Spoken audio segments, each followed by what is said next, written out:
In this video, I'll be guiding you guys on how to fix Tesla touchscreen not working. So let's get started. Now, first of all, you can go ahead over to this website owner's manual and then head over to Model S or whatever model you're doing. So let's demonstrate this with Model Y. Now, once you're here, you can go ahead and choose any language you want. I'm just going to choose English.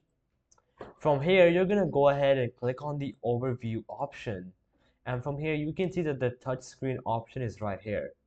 Now, before trying anything, just go ahead and read through this entire page, and it's gonna also help you set up your touch bar and also help you troubleshoot down here as well, all right? Now, if this does not work, I'm gonna go ahead and tell you guys some methods that you can do to fix it. So let's get started. So the first method is to perform a soft reset.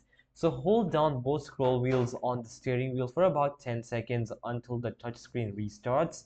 This resolves most software glitches and won't affect your settings or data. The next way is to perform a hard reset. So go to Controls, Safety and Security, and then click on Power Off. Then wait for 2 to 3 minutes without interacting with the car, and then press the brake pedal to power it back on.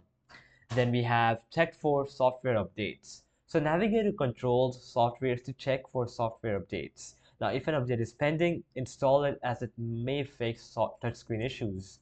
Then we have check power and wake the screen. So press the brake pedal to ensure that the car is powered on.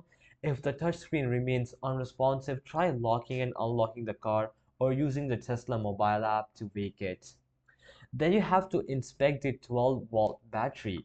So a failing 12-volt battery can cause touchscreen issues. And if your car displays low battery warnings, schedule a service appointment to replace it. And lastly, it is contact Tesla support. So if none of the above works, it could be a hardware issue. So you'll have to schedule a service appointment through the Tesla app for professional diagnostics and repair. So alright guys, that'll be it for the video. I hope that it helped you out, and I'll be seeing you guys next time.